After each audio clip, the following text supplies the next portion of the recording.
Don Le Batard. America is addicted to its technology, and it's really unhealthy. I keep having this discussion with my wife because she is on that phone nonstop. And what I have asked for our family to do moving forward is let's figure out a time where all of us put our phones away and none of us use them till the next morning. Stugotz. Yeah, but nobody wants to be with you. That just dawned on me. Thanks, Dan.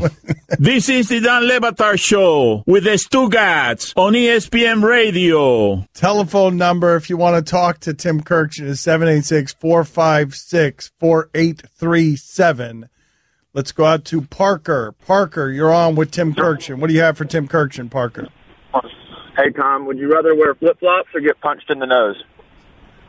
No, wear flip-flops for a year. Right, exactly. I mean, what is the matter with you, Flip-flops caller? for a second. Well, flip-flops for a year or get into a fight is the question. All right, I'm going to wear flip-flops because I don't want to get punched because I get hurt badly because I'm little and I'm weak and my nose is big enough anyway. So if I got punched in the nose, it would look even worse. Has Kurkjian ever gotten into a fight? Yeah, I told you this story, Dan. I'm not going to tell you again. I got in a fight playing pickup basketball when I was 40 years old. It was the most embarrassing thing of my entire life that I would be reduced to a fight at a lunchtime pickup game at age 40. Absolutely pathetic. Thank you for not telling that story again. I wouldn't want to embarrass anybody. There are so many more details that make it worse that I'm not going to tell you. What were they? Well, the guy was on my team. Who gets in a fight in a pickup game at lunchtime at age 40 with a guy on your own team? More detail. Wait a minute. Awful. I didn't know it was a guy on your own team. What the hell happened? Well, now I have to tell the whole stupid story. We'd won 7 games in a row. And a new guy who no one has ever seen in the gym before shows up. And I'd made a bad pass to start the 8th game. And he looks at me and says, "Come on, man. Like, what are you, not trying or something like that? We just won 7 games in a row." So I was furious, so I passed it to him, and I passed it fairly hard to him, which I shouldn't have done.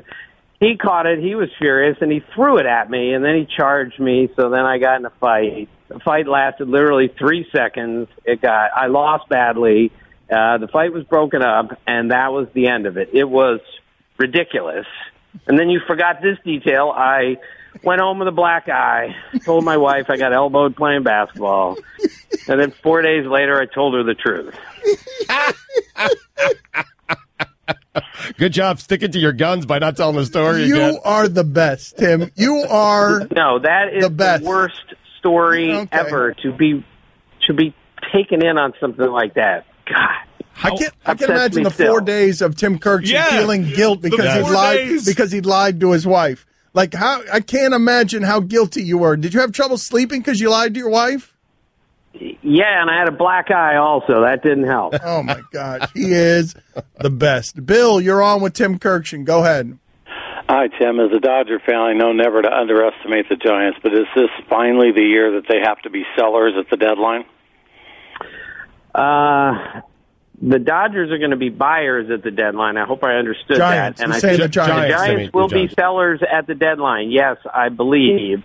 If you look at their club, they don't have enough to go buy with their minor league system. So they're going to have to sell. They have some aging guys on that team, and I think this is the year they quietly start to rebuild that club right in front of our eyes. Mitchell, you're on with Tim Kurkjian. Go ahead. Hi, Tim. Are the Brewers for real? On offense, they are.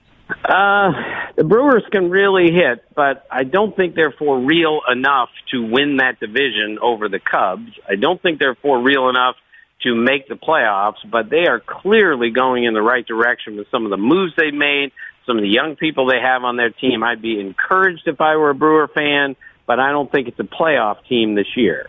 Isaiah, you're on with Tim Kurkjian. Go ahead. Hey, Tim, would you rather try and ride a moose or poke a bear with a stick? I would rather ride a moose, but I rode a horse once in my life. It was awful. I will never do it again. I was trying to impress my wife with how adventuresome I was while we were dating like 40 years ago. So we ran across the field on this horse. I swear to God, I thought we were going like 30 miles an hour, and we were going 3 miles an hour. But since I didn't know how to ride a stupid horse, it was awful. I will never do it again. It was dangerous, but not as dangerous as poking a bear. Must have been such a nice time for your wife before the lies and the violence.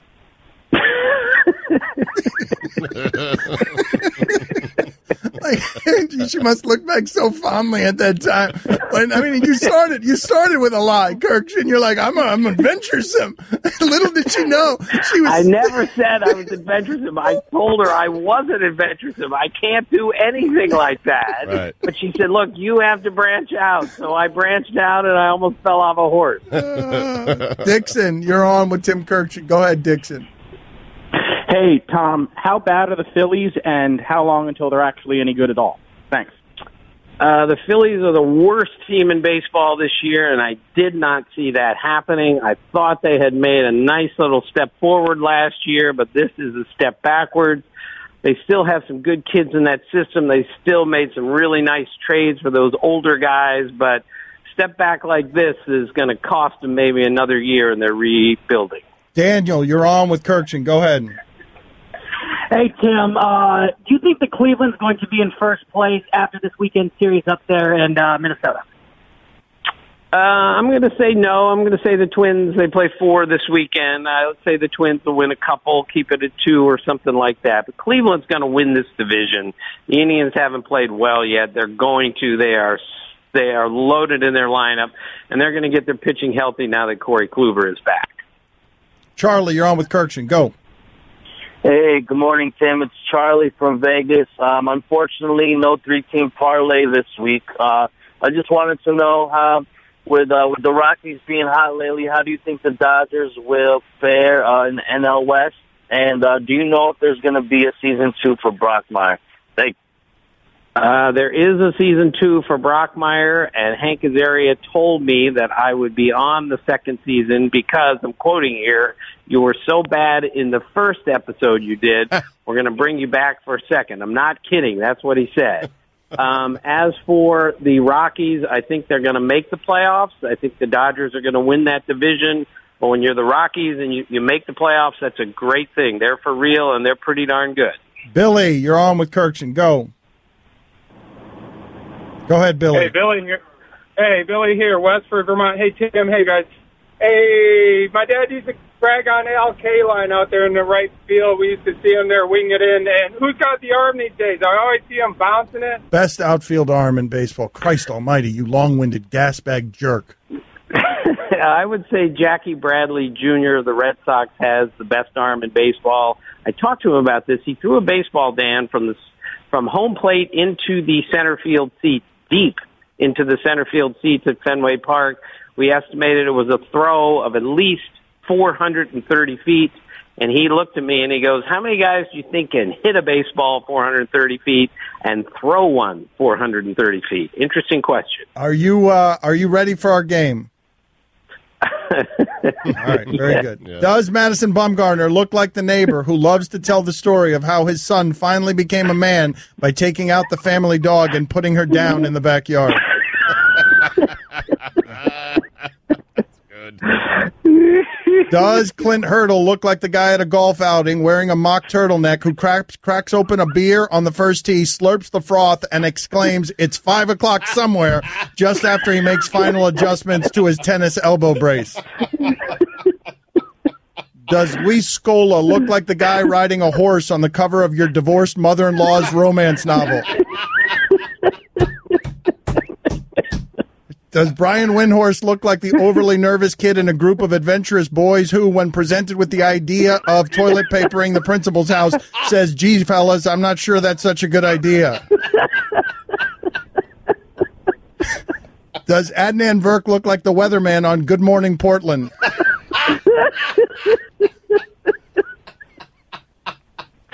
Oh, Good morning, Tangiers. Does Adam Silver look like the supervillain who gazes longingly at a fish tank full of piranhas, then adjusts his monocle, strokes the white kitten who's nestled in his lap, hands his top assassin a black and white photo of Bond, and says, "This time, I want him alive"? Does Jeff Van Gundy look like the nervous scientist who develops a chemical weapon for a Russian spy network, then is betrayed when he finishes it and slowly whispers to 007 as he's dying, "Get out of Tangier before it's too late"? Does Ben McAdoo look like the guy who sits down next to you after blocking an important scene in a movie and proudly whispers, more like "Welcome to canned beers" as he pulls a tall boy out of his cargo shorts?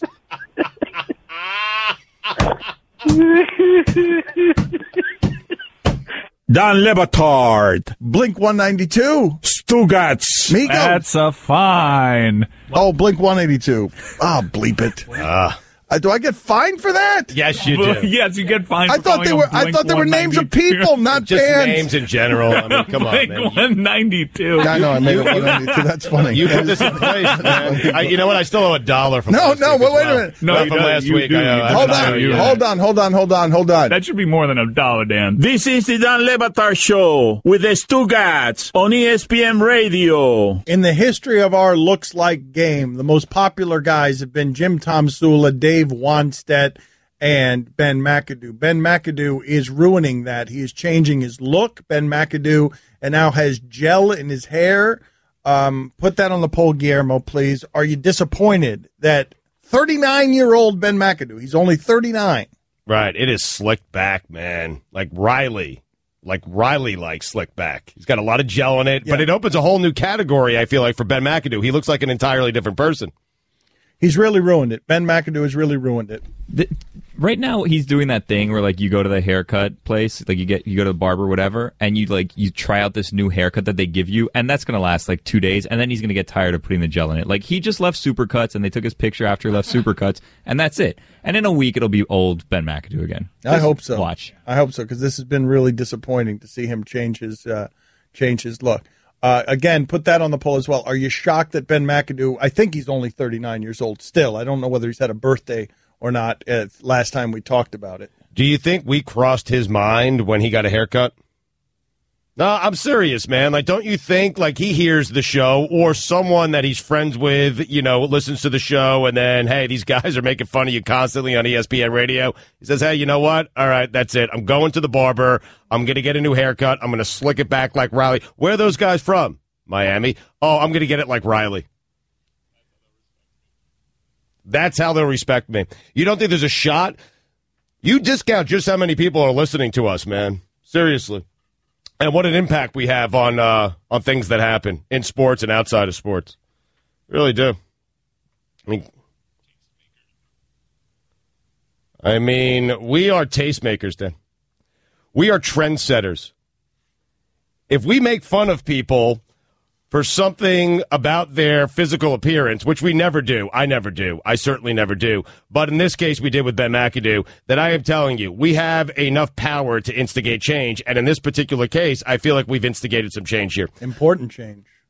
Well, yes, important change. But we'll figure out a way to make fun of Ben McAdoo with a new haircut. So you're not buying in on any of this? Put this on the poll, Guillermo. Does Dan underestimate the reach of the radio show, or does Stugotz overestimate the reach of the radio show? That is Straight Talk. It is brought to you by Straight Talk Wireless, nationwide coverage on America's largest and most dependable 4G LTE networks. Should we go? Did we put this on the poll? Should we go to Australia for the Super Bowl? We're getting some sort of strange offer that seems legitimate, and surprisingly, because Stugotz doesn't overestimate the reach of the radio show, we are very popular in Australia. And if we went to Australia, it would be a zoo, it would be a circus, it would be a fun thing to do.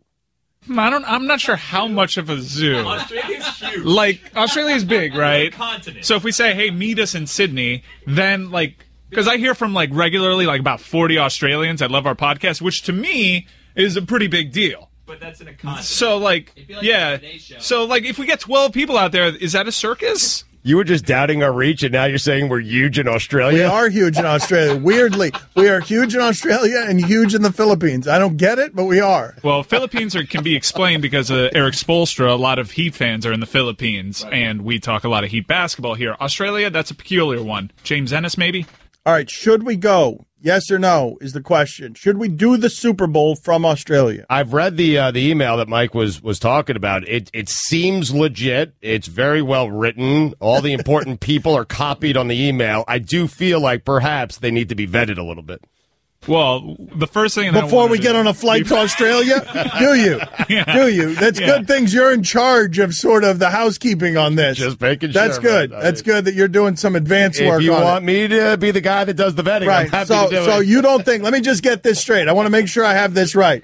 We got an email inviting us to Australia. You don't think we should just hop on a plane right before the Super Bowl and just go and take our chances? You think we should vet the person first? All right. Excellent advice. They said they'll reimburse us. I mean, the email is very well written. It is. If you have any business idea, just email him to Stugotz. Get a professional writer to do it. He will give you all of his money. Yes.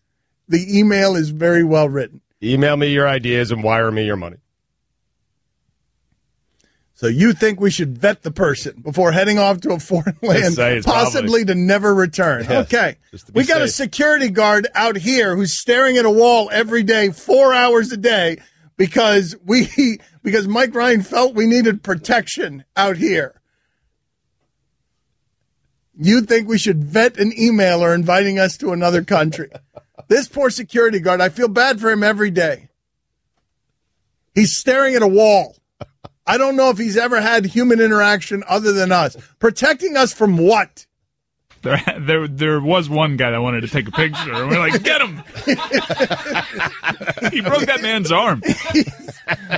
Michael Phelps races a shark next. To find us on a station near you, visit ESPN.com/ESPN Radio and click the station locator tab. Dan Le Batard. Mike, is there something funny here? Stugotz's ideas over the years, because Stugotz has always got a money-making idea brewing. Always. Stugotz. Yeah, there was like a lacrosse league he was trying to start. Oh, he was negotiating with Jim Brown on that. Oh, we were so close. That would have been a good idea. We were actually trying to take the sport into the inner cities and create opportunities for a lot of kids. But Jim wasn't, you were trying to make money. I mean, I got to be honest, I would not have made that much money on that particular deal. Jim wanted too much of it. This is the Dan Le Batard Show with the Stugotz on ESPN Radio. The Buffalo Bills of Jim Kelly, are they viewed as a success or a failure? Oh, wow. Man, they're kind of a punchline. I guess failure. The Atlanta Braves of Tom Glavine, John Smoltz, Greg Maddux, they won one time but kept losing. Success or failure? Failure. Really? They got the one. They got the one. They dominated an era in that league, and they got the one. 15 times, though? I understand, but they got the one, so it's not a total failure. Well, the reason I say got the one, the reason I find that interesting is you do realize how close LeBron James is to being 1-7 in the finals, right? Very close. But the easy one was against Oklahoma City, right? But he's not close to being 7-1. He's close to being 1-7. Correct. It's what I'm saying. The times he's lost thoroughly. Yeah. He hasn't lost close. He's a lot closer to 1-7 than 7-1. Yes. But I'm saying he is maybe the biggest shot in basketball history by Ray Allen. Yep. And one of the top 10 shots in basketball history, Kyrie Irving, are the only things that keep him. Shots by other people are the only thing that keep him from being 1-7. Right. Now, if he were 1-7, he would be no less great to me than he is at 3-4. He's still the best basketball player I've ever seen. But the margin on, we started having a conversation about LeBron James versus Michael Jordan this year for the first time. And we were having that conversation only because two other guys made shots. Right. Yeah, totally. Think about that for a second. Right, because Kyrie made his shot and Ray Allen made his shot. No, you're right. He he'd be no less greater in your eyes if he were 1-7, but everyone else would view him differently. Well, that's what I'm saying. What I'm saying is he's real close to being the Braves and the Bills. Correct. And the only reason he's not in the perception of others, not mine, but in the perception of others, is two of the biggest shots in NBA history by Kyrie Irving and Ray Allen. It's a crazy thing to think about. And the annoying thing about that is it's all about timing. The Oklahoma City finals is so far removed that you would start calling him a choker again. But if it's the most recent one, legacy. Is he as good as Jordan? But if you just have the one, it's not a failure, right? It's just career disappointment. Like that's even the Braves would admit that 15 straight division titles and only one World Series is disappointing. Well, I think they understand that sport is more cruel and more random. Baseball playoffs are more random than basketball playoffs tend to be. It's crazy when you think about that, though, because pitching's so important in the postseason, and they had the pitching. Yeah, they had all the pitching. Joe Lacob was a punchline last year. The owner of the Warriors, when he said we're light years ahead of everyone else, he was light years ahead of his light years comment because he's right now. Yep. Now he's right. They are light years ahead of everybody. Mm-hmm. Now, did you quote Richard Jefferson correctly when you said the other day that Richard Jefferson said, I was in Russia on vacation, that Richard Jefferson said flatly that all the pressure was on Durant and the Warriors because the Warriors added Durant, and who did we add? We added Kyle Korver and Darren Williams? He said they added Durant, we added Kyle Korver, Darren Williams, in a way that suggested they added one of the best players in the NBA, and look what we added. Mike Ryan, do you have the sound of Richard Jefferson saying that? They're damn right it is. It's not on us. It's not on the pressure. Where's the pressure on us? They had a 73-win team, and they added a former MVP. We added Kyle Korver and Darren Williams. They added an MVP to a 73-win team after being up 3-1, and then KD was up 3-1. The pressure is all on them. We believe that we are the defending champs. We believe that we have enough here to win a championship, and we haven't played great thus far. But there's no pressure on us. There never has. So Darren Williams, I hate that question. Who's the pressure on? I mean, we're playing for the championship. It's a lot of pressure on everybody. He was just trying to ratchet it up. Hey, you got a good answer, though. Yeah, it was a good answer. Well, but first of all, how did Darren Williams and Kyle Korver experience that? Do both of them say, hey, we are both better than you are? Do both of them say to themselves? Maybe, but Darren Williams is kidding himself if he thinks that. Okay, but I think the funnier thing for him to have said would have been Richard Jefferson to say, look, they added Kevin Durant, and we're asking me to guard him. Like, why is the pressure on us? What are you kidding me? I'm out there guarding Durant. I haven't played the entire Eastern Conference playoffs, and now they're throwing me out there, me and my 700-year-old bones. And they're asking me to our big secret weapon. This is how we're going to stop Kevin Durant. We're going to take Richard Jefferson, who hasn't played at all in the postseason, throw him out there and go guard Durant. Seriously, would you, Guillermo, put this on the poll? Would you be surprised if Kyle Korver and Darren Williams never spoke to Richard Jefferson again? Such a great job. Who are you? You came here and you got on LeBron James's cape just like we did. Right. But you love guys who tell the truth. I mean, he's telling the truth. They added Durant, and we added Darren Williams. He should have gone Derek Williams while he was at it. Yes. I mean, it's a great quote. You don't hear that often. He's not ripping the other team. He's ripping his own team. You don't hear that. That's true. You think, did Richard Jefferson have to apologize to Kyle Korver and Darren Williams? He doesn't have to apologize to Darren Williams. I mean, why are you so comfortable all of a sudden ripping Darren Williams? You were on the cruise. Did you see the Darren Williams minutes? Did you see Darren Williams on the cruise? That was the playmaker. Darren Williams was the playmaker LeBron wanted that they got for that very reason. Look, I got to go rest for 2 minutes. 2 minutes. Darren, can you go out there and not be a total disaster? Nope. Sorry, LeBron. Here's what I love, though. What I love is because I was saying yesterday, because I was talking so much about how LeBron was tired at the end of those games, people are like, what are you talking about? He rested all season. They went with the 2 seed. They didn't play that many playoff games. As if human beings wouldn't get tired playing at the pace that the Golden State Warriors play at. And I feel like people don't do the math on this one. Do you realize no one in the league plays all 48 minutes? Why do you think that is? Because the human body's not constructed. You reach a certain limit. You get to minute 47 and your heart simply explodes. Like, you do realize no one plays 48 minutes. Russell Westbrook, nobody. All of them rest. Why? Why? Because it's hard.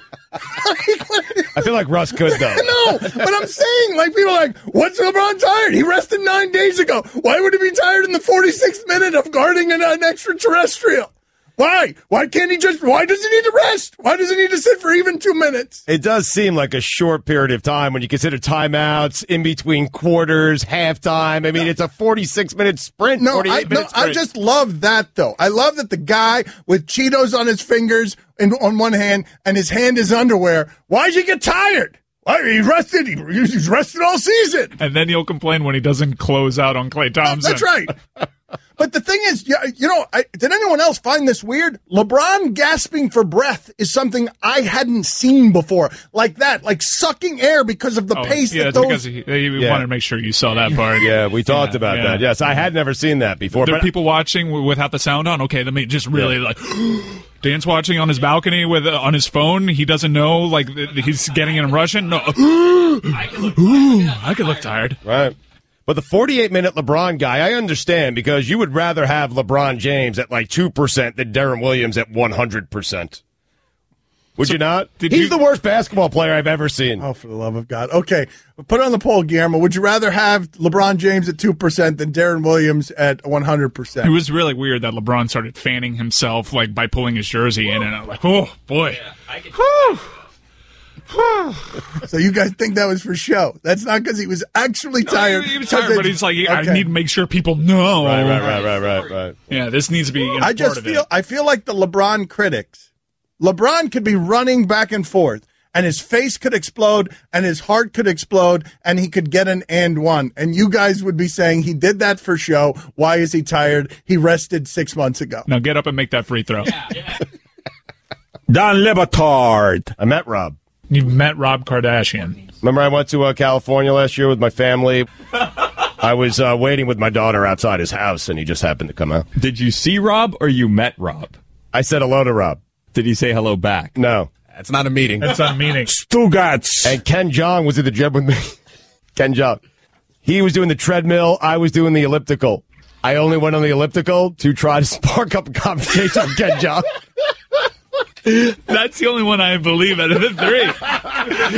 It's the saddest thing I've ever heard. It's true. This is the Dan Le Batard Show with the Stugotz on ESPN Radio. Dan, it's time to find out what's on the menu at Buffalo Wild Wings. Some important series are happening in Major League Baseball, including Nationals at Mets, Dodgers at Reds, and Royals at Angels. The U.S. Open continues as well, and WWE SmackDown pay-per-view Money in the Bank is Sunday night. Did I say Monday in the Bank is Sunday night? I was about to say that. Money in the Bank is Sunday night. That's what's on the menu. It's brought to you by Buffalo Wild Wings, Wings, Beer, Sports. Dan, it's also time to pump the brakes. Rick Pitino, how about you pump the brakes on saying you have lost faith in the NCAA? The rest of us lost faith in the NCAA, Rick, about 35 years ago. Welcome to the party. And I got news for you. I've lost faith in you. I've lost faith in college sports. I've lost faith in college coaches. Rick Pitino, I don't care what you've lost faith in, because we've all lost faith in you. I mean, forget about the fact that recruits were coming to your school and allegedly, do I have to say allegedly anymore? We're sleeping with prostitutes, Rick. Forget about that. You cheated on your wife. Okay, very good. So, Rick Pitino, you pump the brakes. I don't care what you've lost faith in, because I have lost faith in Rick Pitino. I mentioned that already. And welcome to the party, because Dan lost faith in the NCAA about 40 years ago, and so did everyone else. And congratulations, Rick, because finally they came down on you, and so suddenly you've lost faith in the NCAA. Don't care, pump the brakes. It is brought to you by Advance Auto Parts. Perhaps the part about the why I could have left that up. Whether you're looking to change your air filter or replace your brakes, you'll find the parts you need and the knowledgeable team members ready to help at Advance Auto Parts. Advance Auto Parts, let's get you back on the road. There's so much to get to here. We interviewed Ryan Tannehill about 17 months ago, it feels like, but it was just this morning. It was really good. We're going to play that for you again at 12:30 on television, 12:30 Eastern, but only on television. If you want to stay with us on radio, we will do a fresh segment with Mina Kimes. She's here. Nice. We're going to talk to her for a little while. We've got TJ Miller coming up next. He's going to join us. Amazon has purchased Whole Foods for $13.7 billion. That buys them an Apple. It's important to point out cash. So they got an Apple. They got an Apple at Whole Foods. They bought Jeff Bezos bought lunch at Whole Foods for $13.7 billion. Go ahead and update the polls, because we're not going to have time later to update the polls. So let's just update them all now. The Twitter poll is brought to you by Dell. Need help finding the right Dell PCs with Intel Core processors for your business? Simple. Call 877-BUY-DELL to talk to a Dell small business tech advisor. At Le Batard Show on Twitter, will you stay in your car to listen to an interview with the quarterback of the Dolphins? 86% of the audience said no. Are you surprised that Ryan Tannehill is changing a lot of diapers? 64% of the audience said no. Does it scare you that Amazon is buying everything? 54% of the audience said yes. For some, shooting T-shirts out of a cannon is a career. Agree or disagree? 53% of the audience agrees. How can you agree with that? Yes.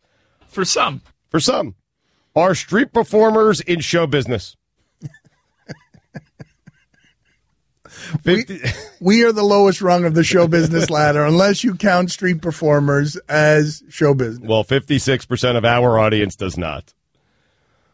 Would you like the show to cover the Super Bowl from Australia? 68% of the audience said yes. Are you disappointed that 39-year-old Ben McAdoo changed his look? 68% of the audience said yes. Are you shocked that Ben McAdoo is 39? 71% of the audience said yes. Does Dan underestimate the reach of the radio show, or does Stugotz overestimate it? 53% of the audience, close, said Stugotz overestimates it. Because you said that we changed Ben McAdoo's look. Well, I feel like that would have won if that were on the poll. And we still have more time. We have till 1 o'clock. At 47% of the audience agrees with me. Would you be surprised if Kyle Korver and Darren Williams never spoke to Richard Jefferson again?